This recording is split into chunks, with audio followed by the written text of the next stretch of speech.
नमस्कार साथियों, स्वागत है आप सभी का अंकित इंस्पायर्स इंडिया पर। मैं हूं अंकित अवस्थी। चर्चा में है आज की सुर्खी और सुर्खी ये कि देश के प्रधानमंत्री ने देश से आह्वान किया है कि वो अपने खर्चे बचाएं, सोना ना खरीदें, विदेश यात्रा करने ना जाएं, फ्यूल बचाएं और तो और अपने द्वारा बिल्कुल कोविड जैसी प्रिपरेशन करना शुरू कर दें। हमने आज से 1 महीने पहले आपके सामने एक सेशन किया था जिसमें चर्चा की थी कि कोविड से भी गहरा संकट आ रहा है। आज से 1 महीने पहले यह जानकारी मैंने आपसे साझा की थी। आज प्रधानमंत्री का अनाउंसमेंट आ चुका है। प्रधानमंत्री के अनाउंसमेंट पर विपक्ष हमलावर है तो सरकार के बचाव में सरकारी लोग उतरे हुए हैं। सरकार के इस आदेश को एक पब्लिक रैली के माध्यम से लाया गया, जहां प्रधानमंत्री द्वारा रविवार के दिन एक पब्लिक मीटिंग भाजपा कार्यकर्ताओं की संबोधित की जा रही थी। प्रधानमंत्री हैदराबाद में एक सभा को संबोधित कर रहे थे और कह रहे थे कि आज हमें वर्क फ्रॉम होम जैसे उपायों की जरूरत है। भारत पर इस वैश्विक संकट का असर ज्यादा है, हमारे पास तेल के बड़े कुएं नहीं हैं। आज के समय में पेट्रोल, गैस और डीजल का इस्तेमाल हमें कम करना होगा। पहले जब युद्ध होता था आप लोग सोना दान में देते थे, आज वो दिन जरूरत नहीं है। हमें आज संकल्प लेना होगा कि अगले 1 साल तक कोई भी कार्यक्रम हो, सोना ना खरीदें, इससे विदेशी मुद्रा भी बचेगी।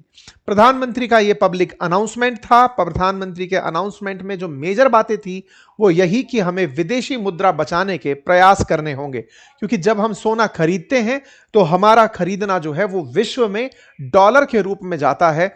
आप सोने को डॉलर से खरीदते हैं तो डॉलर हमारे विदेशी मुद्रा भंडार से बाहर जाता है और उससे फॉरेक्स रिजर्व घटता है। प्रधानमंत्री के द्वारा इस बात को पब्लिकली रखा गया कि हर पार्टी, हर व्यक्ति, हर देश के नागरिक की यह फिलहाल जिम्मेदारी है कि वो अपने आप की इस जिम्मेदारी के लिए कमिटेड रहे। प्रधानमंत्री की तमाम बातों में कुल मिलाकर इस ग्लोबल क्राइसिस का असर अब भारत पर आ चुका है, ये अनाउंसमेंट था।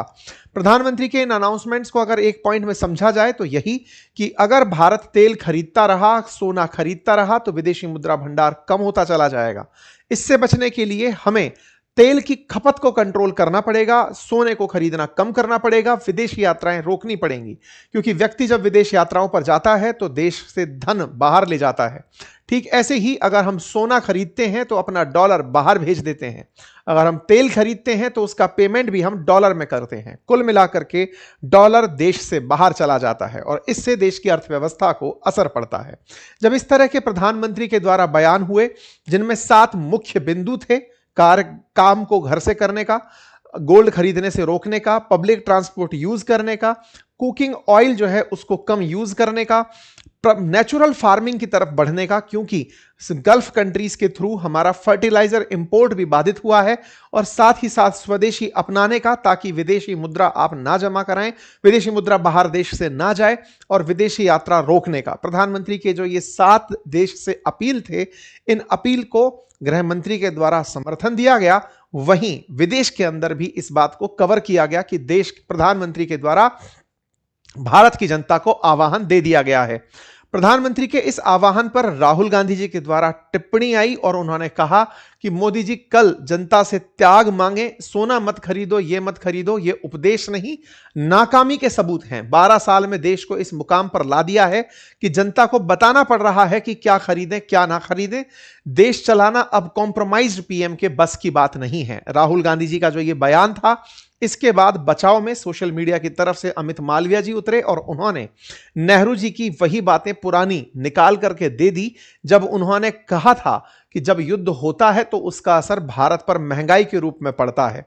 नेहरू जी का पुराना बयान वायरल होने लगा।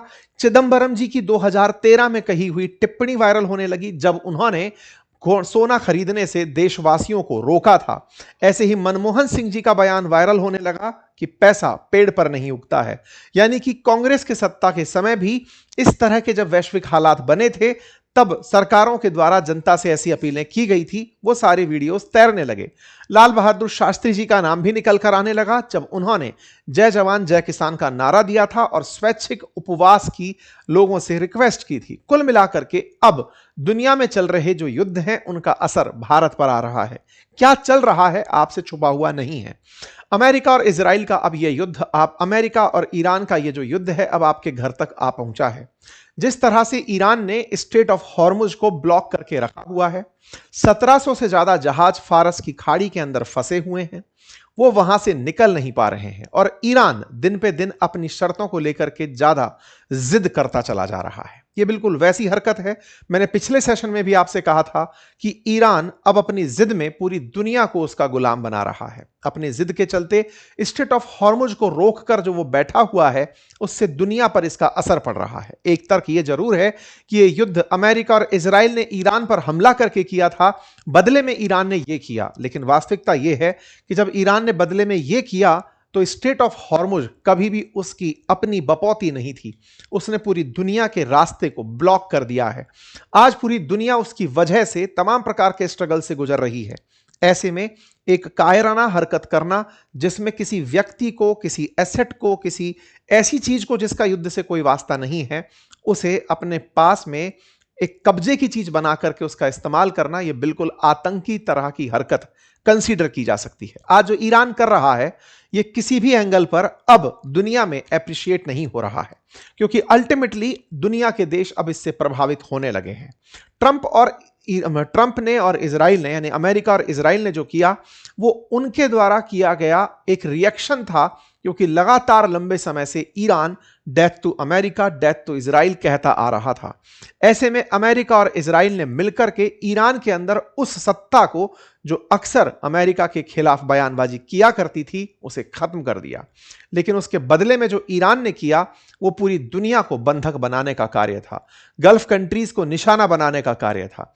यदि इस तरह की हरकत ईरान करता रहा तो अमेरिका का यह डर भी अपनी जगह कहीं ना कहीं सही है कि अगर इनके पास न्यूक्लियर बम हुआ तो ये इससे भी भीषण हादसे खड़े कर सकते हैं। यही कारण है कि ट्रंप अभी तक इस पॉइंट पर अटके हैं कि मुझे जब तक तुम्हारा यूरेनियम नहीं मिलेगा, मैं ईरान का ब्लॉकेड नहीं खोलूंगा। देखते हैं कौन पहले टूटता है, अमेरिका या ईरान। ऐसे में इन दोनों की जिद में टूट हम जैसे लोग रहे हैं, जिन्हें वर्क फ्रॉम होम करने के लिए कह दिया गया है। बड़ा सवाल बनता है, भारत इस पर कोई कार्रवाई क्यों नहीं करता? किस पर कार्रवाई?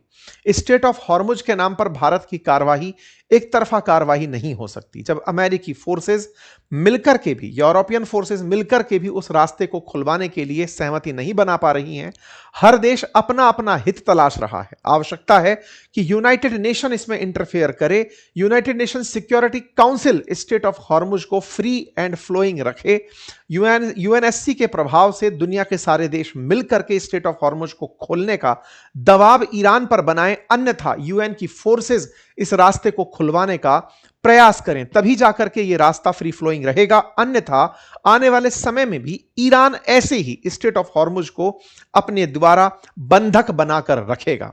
ऐसे में पाकिस्तान द्वारा ईरान का जो प्रस्ताव अमेरिका को भेजा गया, वो अमेरिका ने दरकिनार किया और अमेरिका की जो मांगे हैं वो ईरान ने दरकिनार की। कुल मिलाकर के दोनों के बीच कोई सहमति अब तक नहीं बनी है और ऐसी सहमति ना बनती देख ही संभवतया देश के अंदर इस तरह की बातें निकलकर आई। आज 2 महीने से अधिक का वक्त इस युद्ध को चलते हुए हो चुका है।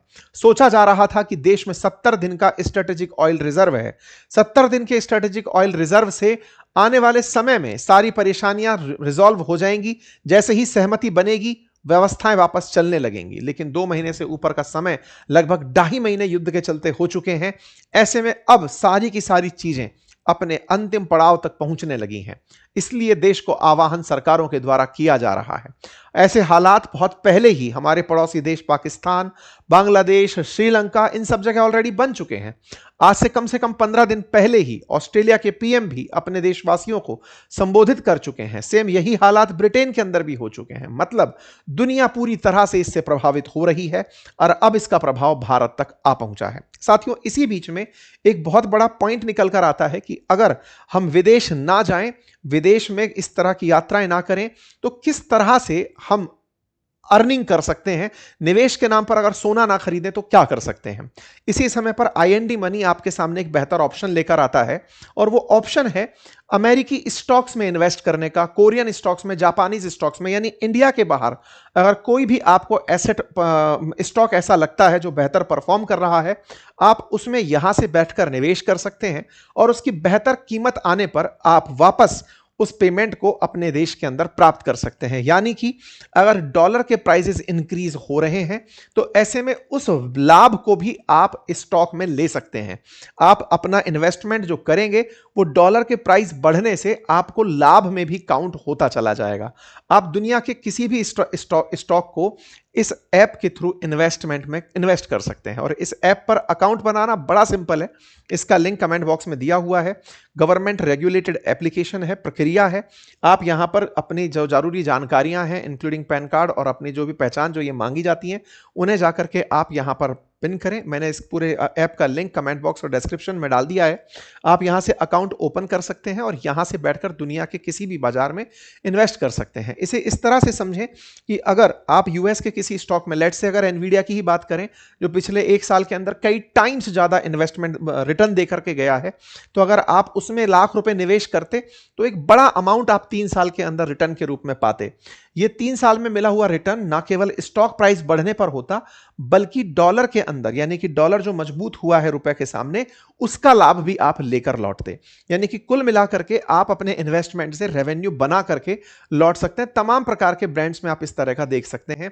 1 लाख रुपए का इन्वेस्टमेंट अगर एनवीडिया में 5 साल के लिए किया होता तो रिटर्न बहुत बड़े नंबर पर दिखाई देता। यह आपके सामने कुछ एग्जांपल्स मैंने लिख करके दिखाए हैं कि कैसे कैसे आप इनका लाभ ले सकते हैं। ठीक है, लिंक डिस्क्रिप्शन कमेंट बॉक्स के अंदर डाला हुआ है। आप वहां से जाकर के इस इन्वेस्टमेंट के अंदर इंटरेस्ट लेते हैं तो आप जाकर के निवेश करें।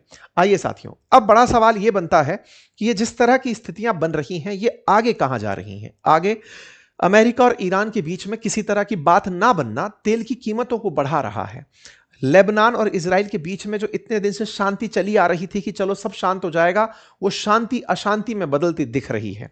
स्ट्रेट ऑफ हॉर्मुज के अंदर अब टेंशन बढ़ना शुरू हो रही है और अल्टीमेटली ईरान कह रहा है कि अब हम हॉर्मुज के अंदर किसी भी प्रकार का दखल बर्दाश्त नहीं करेंगे। कुल मिलाकर के सिचुएशन बद से बदतर हो रही है। समझ सकते हैं कि 1600 से अधिक जहाज अगर पर्शियन खाड़ी में खड़े हुए हैं, स्ट्रेट ऑफ हॉर्मुज क्रॉस नहीं कर पा रहे हैं, इसका मतलब ये जहाज अपनी अपनी लोकेशंस में एक प्रकार की कस्टडी में है। रास्ते स्ट्रेट ऑफ हॉर्मुज से निकलने के तमाम हैं, लेकिन इन सभी रास्तों को हॉर्मुज के थ्रू आईआरजीसी ने बैन किया हुआ है और अपनी वाली लेन से निकलने देने पर सामने अमेरिका उस ब्लॉकेड को लगाकर खड़ा है। तो कुल मिलाकर के स्ट्रेट ऑफ हॉर्मुज के थ्रू दुनिया के सारे इंपोर्ट्स रुके हुए हैं, एक्सपोर्ट्स रुके हुए हैं। लगातार और अपडेट्स में जानकारी आ रही है कि ईरान ने अब बाकायदा एक फॉर्म जारी किया है। जो भी यहां से पास होने वाला जहाज है उसे निकलने से पहले यहां पर एक फॉर्म जमा कराना होगा। उस फॉर्म के अंदर उसे बताना होगा कहां से आ रहा है, कहां जा रहा है। उन सारी जानकारियों के बाद ही ईरान उन्हें कंसीडर करेगा। इसका मतलब जिस तरह से स्वेज कैनाल इजिप्ट चला रहा है, बिल्कुल वैसे ही अब स्ट्रेट ऑफ हॉर्मुज को ईरान चलाने की तैयारी कर रहा है कि आप हमारी परमिशन के बिना यहां से नहीं निकल सकते। हालांकि ये तात्क्षणिक है। जिस दिन पूरी दुनिया को इस बात का एहसास होगा कि ये ईरान की ज्यादती है तो दुनिया निश्चित ही इस पर कोई ना कोई एक्शन लेगी। जब दुनिया के देश अपने अपने स्वार्थों से हटकर काम करने लगेंगे। आज चाइना की भी मंशा यही होगी कि भले ही उसे नुकसान हो रहा हो लेकिन उससे ज्यादा नुकसान भारत का हो रहा है, तो वो चुप होकर बैठा है। रूस को फायदा इस बात में है कि रशिया यूक्रेन से सबका ध्यान हट चुका है, रूसी तेल बिक रहा है तो उसका उसमें फायदा है। दुनिया अभी अपने अपने फायदों में लगी हुई है, लेकिन जब वैश्विक रूप से सब लोग इससे प्रभावित होने लगेंगे तो निश्चित ही ईरान के साथ कोई बड़ा ट्रीटमेंट किया जाएगा, ऐसा अब होता दिख रहा है। खैर, फिलहाल के लिए मिडिल ईस्ट के अंदर जो भी स्थितियां बनी हैं वो भारत की ग्रोथ पे गहरा असर डालती हुई दिख रही हैं। आने वाले समय में भारत की जीडीपी पर इसका गहरा असर होगा, ऐसा एडीबी के द्वारा, एडीबी के चीफ इकोनॉमिस्ट का कहना है। भारत के अंदर जिस तरह के असर हैं उसको आप इस तरह से समझिए कि भारत दुनिया में जो गोल्ड खरीदता है, क्योंकि गोल्ड हम खरीदते दिखते भले ही दुकानों पर खरीदते हैं, लेकिन गोल्ड पीछे से जहां से आ रहा है, क्योंकि गोल्ड भी हमारे यहां पैदा नहीं होता, हम खरीदते उसे डॉलर में ही है। और ऐसे में दुनिया की 26% गोल्ड इंपोर्ट हम करते हैं। दुनिया का टोटल गोल्ड जो बिक रहा है उसका 26% भारत में आता है, जिस पर 6 लाख करोड़ साल का हम खर्च करते हैं। तो 6 लाख करोड़ का उतना ही कन्वर्जन डॉलर में हमारे देश से बाहर जाता है। हम विदेश यात्रा करने जाते हैं, हर साल 3 लाख करोड़ खर्च करते हैं। हम फर्टिलाइजर खरीदते हैं तो 1.5 लाख करोड़ रुपए देश से बाहर जाता है। ऐसे ही जब कच्चा तेल खरीदते हैं तो 10 लाख करोड़ बाहर जाता है। ये सारे अमाउंट वो हैं जो पे डॉलर में करने होते हैं और डॉलर हमारे फॉरेक्स में है। ऐसे में जब हमारा सामान खरीदना महंगा हो तो ये सब चीजें और महंगी हो जाती हैं और महंगा होना हमारे फॉरेक्स को घटाता है। ऑलरेडी तेल के बिल हमारे साथ बहुत नुकसान दे रहे हैं। 10 लाख करोड़ का ऑयल इंपोर्ट बिल है। जिसके बिगड़ने से हमारे और मदों पर चीजें बिगड़ रही हैं। वहीं दूसरी तरफ स्ट्रेट ऑफ हॉर्मुज के थ्रू जब हम एक्सपोर्ट करते हैं तो वो भी बाधित होता है। तो ऐसे में भारत के लिए ये स्थितियां काफी गंभीर होती दिखती हैं। कब तक ये सामान्य होगा कोई नहीं जानता। बाजार के हाल आपके सामने है, बाजार उठ ही नहीं पा रहा है, अनसर्टेनिटी के अंदर चल रहा है। सवाल बड़ा है, तो क्या कोविड से भी गहरे संकट आ चुके हैं? और अगर आ चुके हैं तो फिर आप इतने दिन तक चुप क्यों थे? इस पर अपोजिशन की प्रतिक्रिया है कि राज्यों में चुनाव थे, 5 राज्यों में, इसलिए सरकार चुप थी। इस तरह की प्रतिक्रिया आम आदमी पार्टी की तरफ से दी गई, समाजवादी पार्टी की तरफ से दी गई। तमाम पार्टीज ने इस बात को उठाया। डीएमके ने कहा कि जब तक चुनाव थे तब तक आप चुप थे, चुनाव हुए उसके बाद आपने सारा की सारा राग दुनिया के सामने खोल कर रख दिया। साथ में यह प्रतिक्रिया भी निकल कर आई कि चलो एक तरफ हमको कहा जा रहा है कार पूलिंग करो, ये करो, और खुद जिस तरह के मतलब प्रधानमंत्री हो या तमाम प्रकार के बड़े अधिकारी हो, वो जिस प्रकार का कैनवॉय लेकर चल रहे हैं वो दिखता नहीं है कि तेल बचाने जैसा प्रक्रम दिख रहा हो। इन सभी बातों के ऊपर सरकार से सवाल है। वहीं राजनेताओं पर तल्ख टिप्पणियां जनता की हैं कि ये इतना बड़ा बड़ा जो काफिला लेकर निकलते हैं, इन काफिलों में भी तो तेल खर्च होता होगा। ऐसे में कहने और करने में बड़ा अंतर है। खैर, कुल मिलाकर क्या ऐसे समय पर ईवी प्रमोट करना सही है?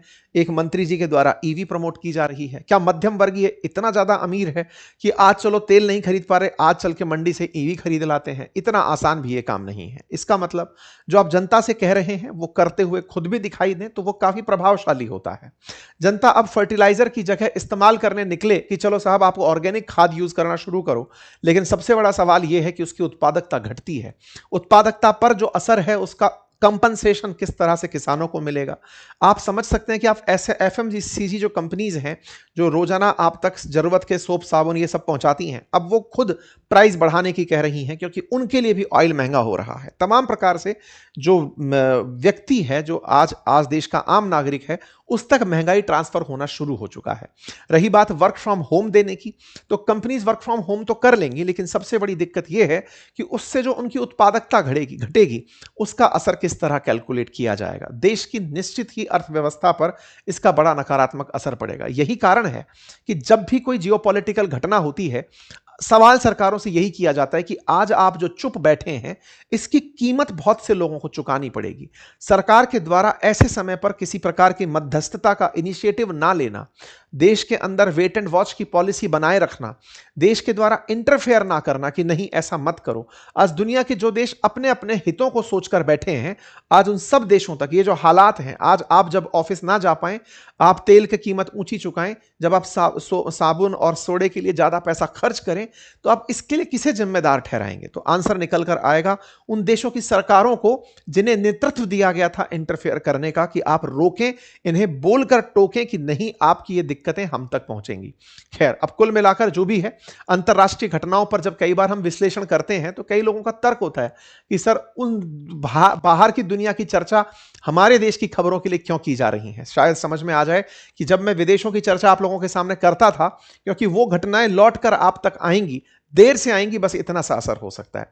जो आज हो रहा है इसका घोषणा तो हमने 1 महीने पहले आपके सामने कर दिया था। 1 महीने पहले आपके सामने डिटेल वीडियो में बता दिया था कि क्या हालात हैं। तो कुल मिलाकर बात यह है कि अब आप सतर्क रहिए, समझदारी से काम करिए, देश को जरूरत है आपकी, तो उसके अंदर इंतजार करते रहिए। बाकी आप लोग इस विषय पर क्या सोचते हैं, अपनी राय कमेंट बॉक्स में जरूर बताएं। और हाँ, देश के बाहर अगर आप निवेश करना चाहते हैं, भारत के विदेशों में जो स्टॉक्स हैं उनमें निवेश करना चाहते हैं, विदेशी कंपनियों के अंदर निवेश करना चाहते हैं, तो आपके लिए IND मनी का मैंने एप्लीकेशन लिंक में कमेंट बॉक्स में पिन कर दिया है, आप जाकर उसे अवश्य चेक करें। धन्यवाद।